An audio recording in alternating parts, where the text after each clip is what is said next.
Welcome to point decoded. మనం చూస్తున్నాము తెలంగాణ రాష్ట్రంలో కాళేశ్వరం ప్రాజెక్ట్ అన్నది ఒక మానవ నిర్మిత మహాద్భుతంగా అప్పట్లో చెప్తూ వచ్చారు. అంతేకాకుండా ఆ ఒక్క నిర్ణయం చాలు తెలంగాణ రాష్ట్రానికి సంబంధించిన ముఖ చిత్రాన్ని మారుస్తుంది. అందులో ముఖ్యంగా వ్యవసాయ రంగానికి సంబంధించి కానివ్వండి, తాగునీరుకు సంబంధించిన అన్ని అవసరాలను తీర్చేందుకు ఒక మహాద్భుత నిర్ణయంగా ఆ నిర్మాణంగా దాన్ని అభివర్ణించడం మనం చూస్తూ వచ్చాం. కానీ కరెక్ట్గా 2023 ఎన్నికలకు కొన్ని నెలల ముందు అక్కడ జరిగిన ఒక చిన్న ప్రమాదం అంటారా, లేకపోతే అక్కడ జరిగిన ఒక చిన్న అవకతవక అంటారా, అది తెలంగాణ రాష్ట్ర ప్రభుత్వాన్ని మార్చేందుకు కారణమైన కొన్ని పాయింట్లో అది కూడా ఒకటి అన్నట్టుగా మాట్లాడే పరిస్థితి కనిపించింది. సో కాళేశ్వరం అన్నది కేసీఆర్ తీసుకున్న ఒక నిర్ణయము. అదే నిర్ణయం ఇవాళ కేసీఆర్ మెడ చుట్టూ కేసులను కూడా నడిపిస్తున్న పరిస్థితి మనకు కనిపిస్తుంది. లక్షలాది ఎకరాలకు సాగునీరు అలాగే తాగునీరు అందిస్తూ అనుకున్న కాళేశ్వరం కాస్త 1,00,000 కోట్ల అవినీతికి ఏటీఎంగా మారింది అనే ఆరోపణలు వినే స్థాయికి వెళ్ళిపోవడం అనేది మనం చూసాం. ఇప్పుడు పీసీ ఘోష్ విచారణలో ఉన్న కేసీఆర్ దీని చుట్టూ జరుగుతున్న పరిణామాలు, ఆ పాయింట్ని డీకోడ్ చేసే ప్రయత్నం. Welcome to point decoded.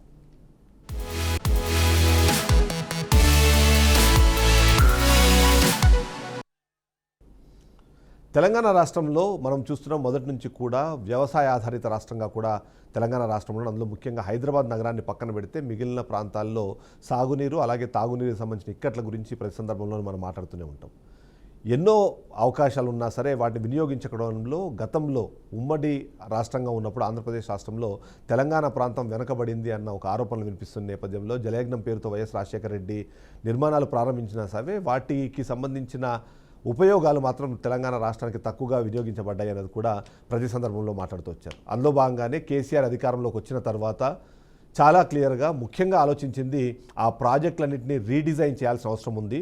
ఆ రీడిజైన్ చేయడం ద్వారా తెలంగాణ రాష్ట్రంలో ఎలాంటి తాగునీరు అలాగే సాగునీరుకు సంబంధించిన ఇక్కట్లు లేకుండా వాటిని మారుస్తానని చెప్పడం కానివ్వండి, దానికి అనుగుణంగానే నిర్ణయాలు తీసుకుంటూ ముందుకు వెళ్ళమన్నది మనం చూసాం.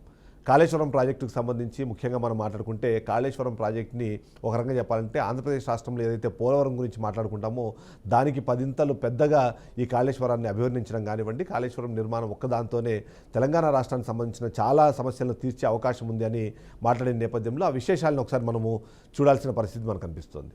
ఓవరాల్గా మనం ఒక్కొక్క ప్రశ్న ఇప్పుడు దీని మీద చూద్దాము. అందులో ముఖ్యంగా మొదటి ప్రశ్న, కాళేశ్వరంకి సంబంధించిన కిస్సాను డీకోడ్ చేసే క్రమంలో మొదటి ప్రశ్నను మనం చూస్తే కాళేశ్వరం ప్రాజెక్టుకు సంబంధించిన ముఖ్య ఉద్దేశం ఏంటి అన్నది మనం ముఖ్యంగా గమనించాల్సి ఉంటుంది. ఎందుకంటే ఈ సందర్భంలో కాళేశ్వరం సంబంధించిన విశేషాలు కూడా మనం చూసుకోవాలి. ఈ ప్రాజెక్టు ద్వారా దాదాపుగా 18,25,700 ఎకరాలకు కొత్తగా సాగునీరు అందించాలన్నది లక్ష్యంగా పెట్టుకున్నారు. అంతేకాకుండా 16,56,414 ఎకరాల ఆయకట్టును స్థిరీకరించాలని కూడా నిర్ణయం తీసుకున్నారు. మొత్తంగా చూస్తే మాత్రం 45 లక్షల ఎకరాలకు నీటి సౌకర్యం కల్పించడమే ధ్యేయంగా కాళేశ్వరం ప్రాజెక్ట్ని నిర్మించడం అనేది జరిగింది. అందులో ముఖ్యంగా చూస్తే ఇందులో తాగునీరు అలాగే పారిశ్రామిక అవసరాలకు సంబంధించి హైదరాబాద్కు 30 టీఎంసీల తాగునీరు, గ్రామీణ ప్రాంతాలకు 10 టీఎంసీల తాగునీరు అందించడంతో పాటు 16 టీఎంసీల నీటిని పరిశ్రమలకు అందించేలాగా సరఫరా చేసేలాగా దీని నిర్మాణాన్ని చేపట్టడం అన్నది మనకు కనిపిస్తుంది. ఇక ఈ ప్రాజెక్టులో మొత్తం ఎన్ని ప్రాజెక్టులు ఉన్నాయి, ఎన్ని ప్యాకేజీలు ఉన్నాయనేది కూడా ఒక డిస్కషన్ మనకు జరుగుతుంటుంది. అందులో ముఖ్యంగా చూస్తే మాత్రము కాళేశ్వరం ప్రాజెక్టులో మొత్తం ఎన్ని ప్యాకేజీలు ఉన్నాయంటే 7 ప్యాకేజీలు ఉన్నాయి. ఈ 7 లింకులు మొత్తం 28 ప్యాకేజీలు ఉన్న పరిస్థితి మనకు కనిపిస్తుంది. అందులో దీన్ని గమనించినప్పుడు మాత్రం ముఖ్యంగా మనం గమనిస్తే మాత్రం ఇక్కడ 7 ప్యాకేజీలు చాలా కీలకంగా నిర్ణయించడం కానివ్వండి, ఆ నిర్ణయాలు చేసే క్రమంలో తీసుకున్న పరిస్థితుల్లో కూడా ఎన్నో నిర్ణయాలు. అందులో ముఖ్యంగా చూస్తే తెలంగాణలోని 13 జిల్లాలకు సాగునీరు అందించేలాగా ఇందులో శ్రీరామ్ సాగర్, నిజాం సాగర్ వంటి జలాశయాలను పునర్జన్మ కూడా పొందిన పరిస్థితి మనకు కనిపించింది. ఇక దీనికి సంబంధించి మనం చూసినప్పుడు ఎన్ని ప్యాకేజీలు ఉన్నాయంటే మొత్తం 28 ప్యాకేజీలు ఉన్నాయి. వీటిని 7 లింకులుగా విభజించడము, ఆ విభజించే నేపథ్యంలో ఈ ప్రాజెక్టును వివిధ భాగాల నిర్మాణము, లిఫ్ట్ ఇరిగేషన్ సిస్టమ్స్, బ్యారేజీలు, కాలువలు, సొరంగాలు అలాగే పంప్ హౌస్లు, రిజర్వాయర్ల నిర్మాణాన్ని కవర్ చేసేలాగా దీన్ని చేసిన పరిస్థితి మనకు కనిపిస్తుంది.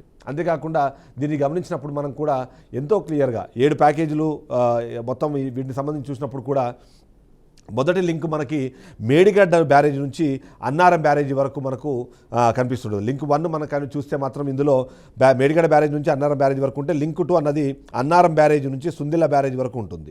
ఇక లింక్ 3 చూస్తే సుందిల్ల బ్యారేజ్ నుంచి మిడ్మానేర్ రిజర్వాయరు, అలాగే లింక్ 4లో మిడ్మానేర్ నుంచి ఎగువ మానేర్ రిజర్వాయర్ వరకు ఉంటుంది. లింక్ 5 ఎగువ మానేర్ నుంచి ఎల్లంపల్లి రిజర్వాయర్ వరకు, లింక్ 6 ఎల్లంపల్లి రిజర్వాయర్ నుంచి శ్రీరామ్ సాగర్ అంటే ఎస్ఆర్ఎస్పి వరకు వెళితే, లింక్ 7 ద్వారా శ్రీరామ్ సాగర్ ప్రాజెక్ట్ నుంచి నిజాం సాగర్ వరకు ఇక ఇతర ప్రాంతాలన్నిటికీ కూడా వీటి నుంచి వెళ్ళేలాగా ప్లాన్ చేయడము. ఇందులో ప్యాకేజీల వారీగా చూసినప్పుడు కూడా 1 నుంచి 5 ప్యాకేజీలు మేడిగడ్డ బ్యారేజీ సంబంధించినవి కనిపిస్తూ ఉంటాయి. అందులో బ్యారేజీ యొక్క కాంక్రీట్ నిర్మాణం మరియు హైడ్రాలిక్ గేట్ల స్థాపనలు కూడా అక్కడ కనిపిస్తాయి. ఇక ప్యాకేజ్ 6 నుంచి 10 వరకు చూస్తే అన్నారం నుంచి సుందెల బ్యారేజ్ వరకు పంప్ హౌస్లు నిర్మాణం చేయడము, సొరంగాల తవ్వకము, అలాగే లైనింగ్ పనులు కూడా ఇందులో 203 కిలోమీటర్ల వరకు సొరంగాలు నిర్మించే పరిస్థితి కూడా ఇందులో ఉంది. ఇక ప్యాకేజీ 11 నుంచి 15 వరకు చూసినప్పుడు 1531 కిలోమీటర్ల గ్రావిటీ కెనాల్స్ నిర్మించడంతో పాటు మిడ్మానేర్ నుంచి ఎగువమానేర్ వరకు కాల్వర్ నిర్మించడం అన్నది మనకు కనిపిస్తుంది. ఇక ప్యాకేజ్ 16 నుంచి 20 వరకు రిజర్వాయర్లు ఉన్నాయి. ఇందులో మొత్తం 15 రిజర్వాయర్లు నిర్మాణం చేయడంతో పాటు మిడ్మానేరు, ఎగువమానేరు, అలాగే ఎల్లంపల్లి రిజర్వాయర్లు కూడా ఈ ప్యాకేజీలో మనకు కనిపిస్తాయి. 21 నుంచి 28 ప్యాకేజీలు గమనించినప్పుడు ఇందులో 12 సబ్స్టేషన్ల నిర్మాణము, 139 మెగావాట్ల సామర్థ్యం కలిగిన బాహుబలి మోటార్ల స్థాపన కూడా ఇందులో మనకు కనిపిస్తుంది. ఇక కాళేశ్వరం ప్రాజెక్టుకి మనం చూసినప్పుడు, కాళేశ్వరం ప్రాజెక్టుకి సంబంధించి మనం చూసినప్పుడు ఇక్కడ దీనిపైన ఎన్నో ఆరోపణలు వచ్చాయి. ముఖ్యంగా చూస్తే కాళేశ్వరం ప్రాజెక్టు పైన ఈ ఆరోపణలు రావడానికి కారణాలు ఏంటని కూడా మనం ఒకసారి విశ్లేషించాల్సిన అవసరం కనిపిస్తుంది. ఎందుకంటే కాళేశ్వరం ప్రాజెక్టుని ఒక తెలంగాణ రాష్ట్రానికి సంబంధించిన ఒక ప్రాణధారలాగా కేసీఆర్ ప్రతి సందర్భంలో అభివర్ణిస్తూ వచ్చారు. అంతేకాకుండా దానికి అనుగుణంగానే బీఆర్ఎస్ పార్టీ కూడా పూర్తి స్థాయిలో దాన్ని ప్రచారం చేసుకున్న పరిస్థితి మనకు కనిపించింది. సో ఇందులో వచ్చిన ముఖ్యమైన ఆరోపణలు చూస్తే మాత్రం మొదటి ఆరోపణ అప్పటికే ఉన్న తుమ్మిడిహట్టి దాన్ని రీడిజైన్ చేసి దాని కాళేశ్వరం పేరుతో నిర్మించడం కానివ్వండి, నిర్మించే క్రమంలో ఆ నిర్మించిన ప్రాంతానికి అంత స్థాపన లేదు, అక్కడ ఎన్జిటికి సంబంధించిన కొన్ని అభ్యంతరాలు ఉన్నాయి, పూర్తి స్థాయిలో పర్మిషన్లు తీసుకోకుండానే కాళేశ్వరాన్ని కట్టే ప్రయత్నం చేశారు అన్నది ఒకటి మనకు కనిపిస్తుంటే, అంతేకాకుండా ఆ ప్రాజెక్టు నిర్మాణ వ్యయానికి సంబంధించి కూడా మొదట్లో దాన్ని ప్రారంభించినప్పుడు 85,000 కోట్ల రూపాయలతో కాళేశ్వరాన్ని పూర్తి చేస్తామని చెప్పి ఆ తర్వాత 1.5 లక్షల కోట్ల వరకు కూడా దీన్ని పెరిగాయి. అంతేకాకుండా సబ్ కాంట్రాక్టర్లను దీనిలో నియమించడం కానివ్వండి, వాళ్ళకి చెల్లింపులు చేసే క్రమంలో కొన్ని నిధుల దుర్వినియోగం జరిగింది అన్నది కూడా మనకి కనిపించింది. ఇక బ్యారేజీల ఎంపికకు సంబంధించి, ఎందుకంటే నేను చెప్పినట్టుగా తుమ్మిడిహట్టి నుంచి మేడిగడ్డకు మార్చే క్రమంలో కూడా ఈ రీఇంజనీరింగ్ నిర్ణయాలు కానివ్వండి, కాంట్రాక్ట్ అవార్డెడ్ అనుమతులు లేకుండానే దీన్ని నిర్మించారు అన్నది చాలా క్లియర్గా అప్పట్లో వచ్చిన ఆరోపణలు. అంతేకాకుండా మనం చూస్తే ఈ మొత్తాన్ని తానే ముందుండి నడిపిస్తున్నానని చెప్పడంతో పాటు చేయడం అన్నది మనం చూసాం. కాళేశ్వరం ప్రాజెక్టుకు సంబంధించి ప్రతి ఒక్క నిర్ణయము కేసీఆర్ తీసుకున్నారు. కేసీఆర్ మెదడులో నుంచి వచ్చిన ప్రతి నిర్ణయాన్ని ఆయన పేపర్ మీద పెట్టడంతో పాటు కాళేశ్వరం నిర్మాణంలో కూడా వాడారు అన్నది మనకు కనిపిస్తుంది. ఇక కాళేశ్వరం అవతకలపై పీసీ ఘోష్ కమిషన్ని నియమించడము, ఎందుకంటే తెలంగాణ రాష్ట్రంలో అధికార మార్పిడి జరిగిన తర్వాత, ముఖ్యంగా బీఆర్ఎస్ పార్టీ 9 ఏళ్ల పాటు ఇక్కడ అధికారం చెలాయించిన తర్వాత, వాళ్ళ హయాంలోనే కాళేశ్వరం నిర్మాణం కంప్లీట్ చేసిన తర్వాత మొదటి నుంచి కూడా వీటి గురించి ఆరోపణలు అయితే మనకు వెలువెత్తుతూ వచ్చినాయి. అంతేకాకుండా 1,00,000 కోట్లకు సంబంధించిన అవినీతికి ఆస్కారం ఉండేలాగా ఈ మొత్తం నిర్మాణం జరిగింది, దీనికి సంబంధించిన ప్రణాళిక నడిచింది అని అప్పటి ప్రతిపక్ష పార్టీగా ఉన్న కాంగ్రెస్ పార్టీ ఆరోపించడంతో పాటు దానికి సంబంధించిన కొన్ని ఆధారాలు కూడా చెప్పే ప్రయత్నం చేసింది. అంతేకాకుండా అధికారంలోకి వచ్చిన మొదట్లోనే దీని మీద నరసింహారెడ్డి కమిటీ వేయడము, దానికి సంబంధించి కొన్ని ఆరోపణలు అభ్యంతరాలు రావడంతో ఆ తర్వాత ఏదైతే కోర్టు దీని మీద ఇంటర్వ్యూన్ అయిన తర్వాత పీసీ ఘోష్ కమిషన్ని నియమించడం అనేది జరిగింది. ఈ నియమించిన క్రమంలో కూడా కాళేశ్వరము పీసీ ఘోష్ చాలా కూలంకషంగా దీన్ని మీద విచారణ జరుపుతూ 100 రోజుల్లోనే దీని మీద ఒక నివేదిక అందించాలి అన్న ఒక ఆలోచనతో ప్రారంభమైంది. కానీ పీసీ ఘోష్ కమిషన్ ఆ తర్వాత పరిస్థితులకు అనుగుణంగా, అవసరాలకు అనుగుణంగా దాని విడిదిని, దాన్ని నిర్ణయం కెపాసిటీని పెంచుకుంటూ వచ్చింది. అది ఇప్పటికీ ఇంకా నడుస్తూనే ఉంది. దీనికి తోడు చాలామంది కోర్టులోకి వెళ్ళి దీని మీద స్టేలు తీసుకొచ్చే ప్రయత్నం చేయడం, కానీ ముఖ్యంగా మాజీ ముఖ్యమంత్రిగా ఉన్న కేసీఆర్ ఇప్పటి వరకు విచారణకు హాజరు కాకుండా ఉండడం, ఈరోజు మొదటిసారి విచారణకు వెళ్ళడం అన్నది మనం చూస్తున్నాం. ఇందులో పీసీ ఘోష్ కమిషను దాదాపుగా 100 మందికి పైగా అధికారులు, ఇంజనీర్లు మరియు నిపుణులను విచారించడం అన్నది మనం చూస్తే, వీటిలో ముఖ్యంగా చూస్తే మాత్రం నీటిపారుదలకు సంబంధించిన ఈఎన్సీలు, చీఫ్ ఇంజనీర్లు, అలాగే ఐఏఎస్ అధికారులు కూడా ఉండడం అన్నది గమనించాల్సిన విషయం. అంతేకాకుండా మరికొద్ది మంది రాజకీయ నాయకులు, అందులో ముఖ్యంగా చూస్తే మాత్రం గతంలో ఆర్థిక మంత్రిగాను ఇప్పుడు బీజేపీ ఎంపీగా ఉన్న ఈటెల రాజేందర్ని విచారించారు. అంతేకాకుండా హరీష్ రావును కూడా నేను విచారించిన పరిస్థితి మనకు కనిపిస్తోంది. ఇక ఇలా బీఆర్ఎస్ ఎమ్మెల్యేకి సంబంధించిన హరీష్ రావుని, కేసీఆర్ని కూడా ఇప్పుడు పిలవడం అన్నది మనం చూస్తుంటే, ఇక ఆర్థిక శాఖ ప్రధాన కార్యదర్శి రామకృష్ణారావును కూడా అప్పట్లో అంటే ఆయన కూడా విచారించిన పరిస్థితి మనకు కనిపించింది. సో దీంట్లో ముఖ్యంగా కనిపిస్తున్న ఆరోపణలకు సంబంధించిన నెక్స్ట్ చూస్తే మాత్రం ఏదైతే మేడిగడ్డ బ్లాక్ 7లో నిర్మాణ లోపాలు ఉండడం, అన్నారం అలాగే సుందిల్లా డిజైన్లో కూడా సమస్యలు ఉన్నాయన్నది పీసీ ఘోష్ గమనించడం, అంతేకాకుండా డిజైన్లు రీడిజైన్లకు సంబంధించి కూడా పీసీ ఘోష్ ఎప్పటికప్పుడు చూస్తూనే ఉంది. ఇక మరొక కీలకమైన విషయం ఇక్కడ మనం చూస్తే ఏంటంటే మొదటిది ఈ ఆరోపణలన్నీ కేసీఆర్ చుట్టూ తిరగడానికి కారణాలు ఏంటి అన్నది ప్రతి ఒక్కరూ సంధిస్తున్న ప్రశ్న. అంతేకాకుండా ఎందుకు ఇది ఈ స్థాయి వరకు వెళ్ళింది అన్న దానికి కూడా డిస్కషన్ జరుగుతుంది. అందులో ముఖ్యంగా మనం గమనిస్తే మాత్రము మొదటిది ఎప్పుడో చెప్పుకునేదే కేసీఆర్ తనంతట తానే చాలా సందర్భాల్లో మాట్లాడారు. అది ఇందులో కాళేశ్వరానికి సంబంధించి కానివ్వండి, తెలంగాణ రాష్ట్రంలో నిర్మితమవుతున్న రీడిజైన్ అవుతున్న ప్రతి ప్రాజెక్టు నేను రీడిజైన్ చేశాను, నేను చెప్పినట్టుగానే అధికారులు నడుచుకున్నారు, నేను చెప్పినట్టుగానే మొత్తం నడిచింది వ్యవహారము. అందుకో కారణంగానే తెలంగాణ రాష్ట్రంలో నీటి ఏదైతే వినియోగం ఉందో అది పెరగడానికి కారణం కూడా నేనే అంటూ తను ప్రతి సందర్భంలో చెప్పడం అనేది మనం చూసాం. 9 ఏళ్ల పాటు తను అధికారంలో ఉన్నప్పుడు ఇక్కడ జరిగిన ప్రతి నిర్మాణం కూడా తను సొంతంగా ఆలోచించి తను డిజైన్ చేసి లేదా తను రీడిజైన్ చేసిందని చెప్తూ వచ్చిన పరిస్థితి మనకు కనిపిస్తోంది. అందులోనే కాకుండా వీటిని రీడిజైన్ చేసే క్రమంలో కూడా స్వతహాగా తనే అసెంబ్లీలో కానివ్వండి ఇతరత్ర ప్లాట్ఫామ్స్ మీద కూడా తనే ఎక్స్ప్లెయిన్ చేయడము, తనే దానికి సంబంధించి సమాధానాలు చెప్పడం అన్నది కూడా మనకు కనిపించింది. ఇక ప్రాజెక్టు రీఇంజనీరింగ్ మరియు డిజైన్ మార్పులన్నీ కూడా తానే చేశారని గతంలో చెప్పిన పరిస్థితుల్లో మనం చూసాం. ఏదైతే కాళేశ్వరము అలాగే ప్రాణహిత చేవెళ్ళ సుజల స్రవంతి ప్రాజెక్టుగా చేయడం కానివ్వండి, ఆ తర్వాత దాన్ని రీడిజైన్ చేసి మేడిగడ్డ అన్నారం సుందిల బ్యారేజీలో కాళేశ్వరంగా మార్చడం కానివ్వండి, ఈ మార్పులన్నిటికీ మహారాష్ట్ర అంగీకారం లేకపోయినా సరే, సెంట్రల్ వాటర్ కమిషన్ అభ్యంతరాలు చెప్పినా సరే, అంతేకాకుండా అప్పటికి ఎన్జీడీకి సంబంధించి కానివ్వండి వన్యప్రాణి సంరక్షణ సమస్యలు ఇవన్నీ ఉన్నా సరే అవన్నిటినీ దాటేందుకు ఈ కాళేశ్వరాన్ని నేను నిర్మించాను అని చెప్తున్న సందర్భంలో దాంట్లో నిజాలు లేకపోవడం అన్నది ఒకటి కనిపిస్తుంటే, ఏదైతే నేషనల్ డ్యామ్ సేఫ్టీ అథారిటీ కూడా ఈ ఇంజనీరింగ్ రీఇంజనీరింగ్ కానివ్వండి లేకపోతే ఈ నిర్ణయాలు తీసుకోవడము నాణ్యత లోపానికి కారణాలన్నీ కూడా కేసీఆర్ వల్లే జరిగాయని చెప్పేసి అప్పటికే కొద్దిమంది అధికారులు ఎవరైతే ఈ ఇన్వెస్టిగేషన్లో భాగంగా లేకపోతే ఈ విచారణలో భాగంగా ఎవరితో మాట్లాడారో వాళ్ళందరూ చెప్పడం అన్నది కూడా మనకు కనిపిస్తోంది. ఇక కీలకంగా వినిపించే మరొక కీలకమైన అంశం ఇక్కడ ఏదైతే ఆర్థిక అవకతవకలకు సంబంధించిన ఆరోపణలు వినిపించడం అన్నది.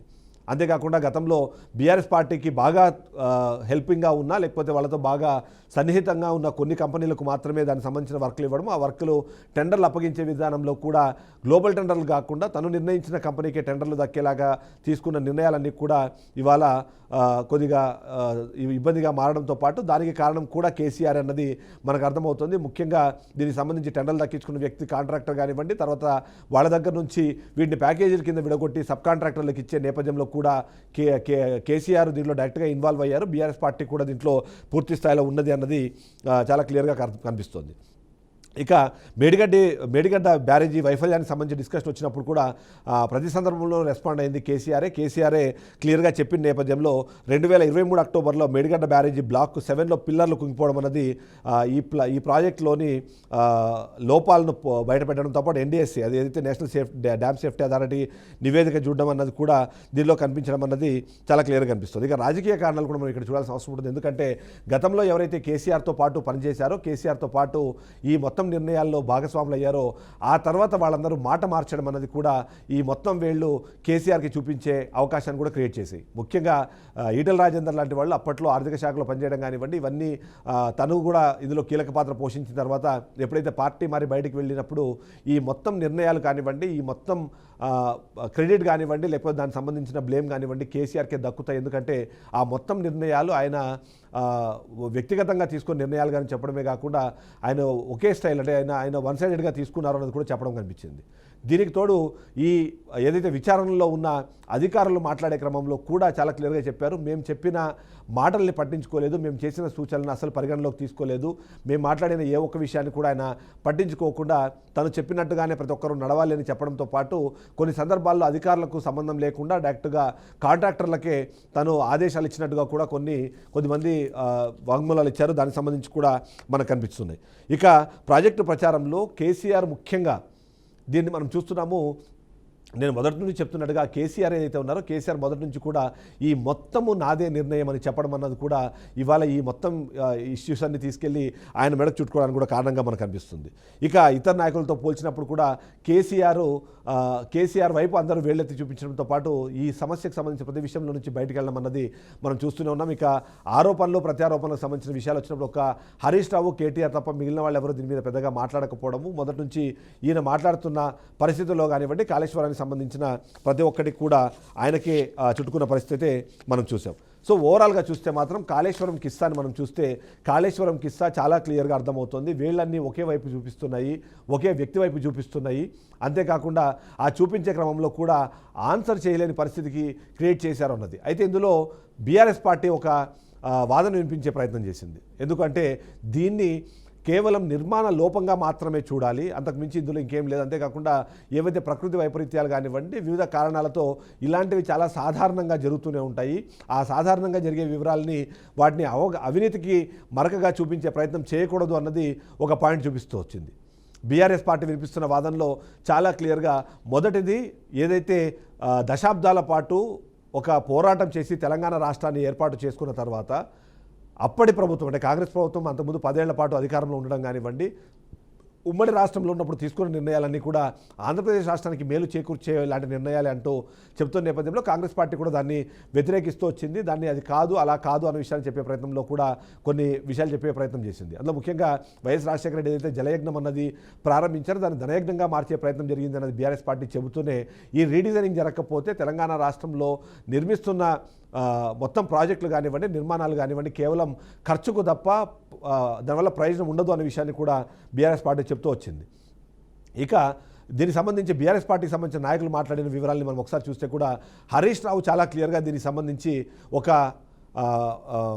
పవర్ పాయింట్ ప్రజెంటేషన్ చేశారు. పవర్ పాయింట్ ప్రజెంటేషన్లో కూడా ఆయన చెప్పే ప్రయత్నం చాలా క్లియర్గా ఉంది. అది ఏంటి అంటే మొదటిది ఏదైతే కాళేశ్వరం ప్రాజెక్టుతో పాటు మరికొన్ని ప్రాజెక్టులు నిర్మించే క్రమంలో ఈ రేట్లు పెరగడం అన్నది, అంటే మొదటగా ఏదైతే ప్రారంభించినప్పుడు ఉన్న దానికి సంబంధించిన అంచనాలు కానివ్వండి, ఆ తర్వాత పూర్తి చేసే సమయానికి ఏర్పడే అంచనాలు కానివ్వండి ఖచ్చితంగా మారుతాయి. రైట్ ఫ్రమ్ నాగార్జున సాగర్ కట్టినప్పుడు కానివ్వండి, శ్రీశైలం బ్యారేజ్ కట్టినప్పటి నుంచి స్టార్ట్ చేస్తే ప్రతి సందర్భంలోనూ ఇలానే మార్పులు జరుగుతూ వచ్చాయి. కాబట్టి ఇవాళ కాళేశ్వరంలో 85,000 కోట్లకు సంబంధించిన అంచనాలతో ప్రారంభమైన తర్వాత అది పెరగడానికి కారణం కూడా అదే అంటూ కూడా చెప్పిన పరిస్థితి మనకు కనిపిస్తుంది.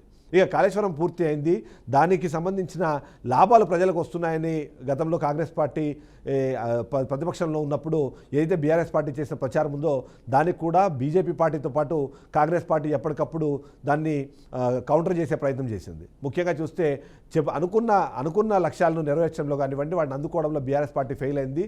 దానికి వివిధ కారణాలు చెప్తూ వచ్చారు అన్నది. అందులో భాగంగానే ఈ రేటు పెరగడం కోసం, అంటే ఈ అంచనాలు పెరిగి ఆ ప్రాజెక్టు వ్యయం ఏదైతే ఉందో అది పెరగడానికి కారణంగా కూడా దాన్ని చూపిస్తున్నారు. అది పెంచడం ద్వారా దాన్ని అవినీతి సొమ్ముగా మార్చుకునే ప్రయత్నం బీఆర్ఎస్ పార్టీ చేసింది అన్నది గతంలో బీజేపీ కానివ్వండి, అలాగే కాంగ్రెస్ పార్టీ కూడా చేసిన ఆరోపణలో ముఖ్యమైనదిగా మనం చూడాలి.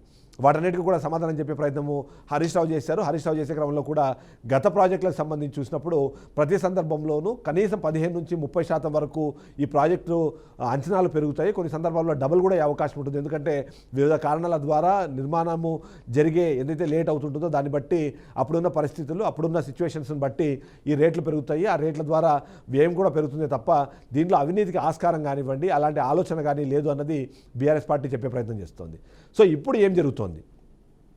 పీసీ ఘోష్ కమిషన్ ముందు కేసీఆర్ ఇప్పుడు ఆల్రెడీ హాజరైన నేపథ్యంలో వాళ్ళిద్దరి మధ్య ఎలాంటి ప్రశ్నలు వచ్చే అవకాశం ఉంది అన్నది ఇప్పుడు కీలకంగా వినిపిస్తున్న ప్రశ్న.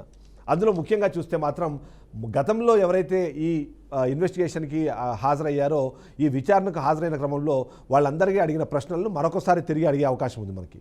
ఎందుకంటే కేసీఆరే పూర్తి స్థాయిలో దీనికి సంబంధించిన నిర్ణయాలన్నీ నేనే తీసుకున్నాను, దానికి సంబంధించిన రీడిజైనింగ్ బాధ్యత మొత్తం నాదే, దాదాపుగా 80,000కు పైగా నేను పుస్తకాలు చదివాను, తెలంగాణ రాష్ట్రానికి సంబంధించిన ప్రతి చిన్న విషయం కూడా నాకు తెలుసు అని తను చెప్తున్న పరిస్థితుల్లో అవన్నీ మీకే తెలిసినప్పుడు సో ఈ డిజైనింగ్ బాధ్యతను ఎవరు తీసుకున్నారు?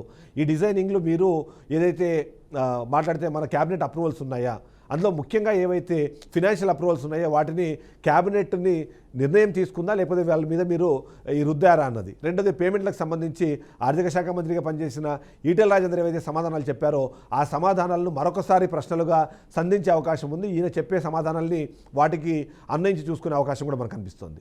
ఇక హరీష్ రావుతో మాట్లాడినప్పుడు కానివ్వండి, మిగిలిన అధికారులతో మాట్లాడినప్పుడు కానివ్వండి, డిజైనింగ్కి సంబంధించి కన్స్ట్రక్షన్కి సంబంధించి వాడిన మెటీరియల్కి సంబంధించి ఆ ప్లేస్ సెలక్షన్కి సంబంధించి ఏ ప్రాతిపదికన మీరు ఆ నిర్ణయాలు తీసుకున్నారన్న విషయాన్ని కూడా మరొకసారి ప్రశ్నించే అవకాశం ఉంది. ఇక్కడ వినిపిస్తున్న వాటిల్లో ముఖ్యంగా ఇప్పుడు ఏవైతే ప్యాకేజీల్లో ఇబ్బందులు వచ్చాయో వాటికి సంబంధించిన ప్రశ్నలతో పాటు ఏదైతే మనం మాట్లాడుతున్నామో ఈ నిర్ణయాలు ఏవైతే ముఖ్యంగా కాంట్రాక్టర్లను నిర్ణయించడం కానివ్వండి, సబ్ కాంట్రాక్టర్లను నిర్ణయించడం కానివ్వండి, వాళ్ళకి ఇచ్చిన ప్యాకేజీలు, వాళ్ళకి చేసిన పేమెంట్లు, వీటన్నిటికి సంబంధించిన ప్రశ్నలు కూడా సంధించే అవకాశం కనిపిస్తుంది. ఇక ఈ నిర్ణయాలు మొత్తం మీరే తీసుకున్నప్పుడు ఆ తర్వాత కొన్ని సందర్భాల్లో ఆ మాట మార్చిన పరిస్థితి కూడా కనిపిస్తుంది. ఎందుకంటే ప్రభుత్వంగా మేము కేవలం డిజైన్లు ఇస్తాము, లేదా మాకు సంబంధించిన లక్ష్యాలను మేము నిర్దేశిస్తాము, డిజైనింగ్ కానివ్వండి, ఇంప్లిమెంటేషన్ కానివ్వండి, ఎగ్జిక్యూషన్ కానివ్వండి, అది అధికారుల బాధ్యత కాబట్టి వాటిని మా మీద మీరు ఎలా రుద్దుతారు అనే విధంగా కూడా గతంలోనే కేసీఆర్ మాట్లాడిన నేపథ్యంలో అలాంటి వర్షన్ ఏమైనా వినిపిస్తారా అన్నది కూడా మనకు కనిపిస్తుంది. మరొక కీలకమైన అంశము ఈ విషయంపైన పూర్తి స్థాయిలో అవగాహన, అంతేకాకుండా నాలెడ్జ్ ఉన్న కేసీఆర్ అక్కడికి వెళ్ళిన తర్వాత ఏదైతే మనం చూస్తున్నామో కమిషన్ని ప్రశ్నించడం కానివ్వండి, కమిషన్ ఇచ్చిన ప్రశ్నలకు సమాధానం చెప్పడంతో పాటు ఈయన ఎదురు ప్రశ్నించే అవకాశం ఉందన్నది కూడా కొంతమంది విశ్లేషకులు మనల్ని అడుగుతున్నారు. అంతేకాకుండా మొదటి నుంచి కూడా ఒక ఉద్యమ నేతగా ఉన్నారు, 9 ఏళ్ల పాటు సీఎంగా ఉన్నారు, ఇప్పుడు ప్రతిపక్ష పార్టీకి సంబంధించిన అధినేతగా ఉన్నారు. కాబట్టి ఆయన అక్కడికి వెళ్ళిన తర్వాత ఎలా వ్యవహరిస్తారో అన్న విషయము, ఆ వ్యవహరించే క్రమంలో కూడా ఆయన ఎలాంటి సమాధానాలు చెప్తారు, సమాధానం చెప్పలేని పరిస్థితుల్లో ఆయనకున్న అనారోగ్యాలకు సంబంధించిన ఇష్యూస్ని కూడా అక్కడ తెరపైకి తీసుకొచ్చి వాటిని కూడా మాట్లాడే పరిస్థితి అయితే మనకు కనిపిస్తుంది. అంతేకాకుండా ఇప్పుడు ఈ కమిషన్ చేస్తున్న ఇది ఇక్కడతో ఆగే అవకాశం లేదు, దీన్ని మరీ రిపీటెడ్గా ఆయన పిలిచే అవకాశం కూడా ఉంది. ఎందుకంటే ఒక్కసారి విచారణ జరిపి దాని మీద ఒక నిర్ణయం ప్రకటించే అవకాశం ఉండదు కాబట్టి మరొకసారి కూడా ఆయన పిలిచే అవకాశం అయితే మనకు కనిపిస్తుంది. సో మొత్తానికి చూస్తే కాళేశ్వరం కిస్సాను మనం ఒకసారి అబ్జర్వ్ చేస్తే ఇది తెలంగాణ రాష్ట్రానికి సంబంధించిన అతిపెద్ద మానవ నిర్మిత కట్టడంగా చెప్పడంతో పాటు దీన్ని ఒక అత్యద్భుతమైన కట్టడంగా ఇంటర్నేషనల్ మీడియాలో కూడా దీనికి సంబంధించిన కథనాలు రావడం అనేది మనం చూసాం. బీబీసీ లాంటి వాళ్ళు, నాట్ జియో లాంటి వాళ్ళు కూడా దీని మీద డాక్యుమెంటరీస్ ప్రచారం చేసిన నేపథ్యంలో ఇప్పుడు అదే కేసీఆర్ మెడ చుట్టూ ఒక అవినీతి మరకగా అద్దుకునే అవకాశం కనిపిస్తోంది. 1,00,000 కోట్లతో నిర్మితమైన ఈ కాళేశ్వరం ప్రాజెక్టు వెనకాల 1,00,000 కోట్ల అవినీతి ఉంది అంటూ చెప్తున్న గత ప్రతిపక్షము, ఇప్పుడు పాలకపక్షము దాన్ని ఏమాత్రం డిఫెండ్ చేసుకోగలుగుతుంది? పీసీ ఘోష్ కమిషన్ ఏం తేలుస్తుంది? ఇది తేల్చే క్రమంలో కేసీఆర్ని దోషిగా నిలబెట్టే అవకాశం ఉందా లేదా? ఇవన్నీ తెలుసుకోవాలంటే మరి కొద్ది రోజులు వెయిట్ చేయాల్సిన కనిపిస్తుంది.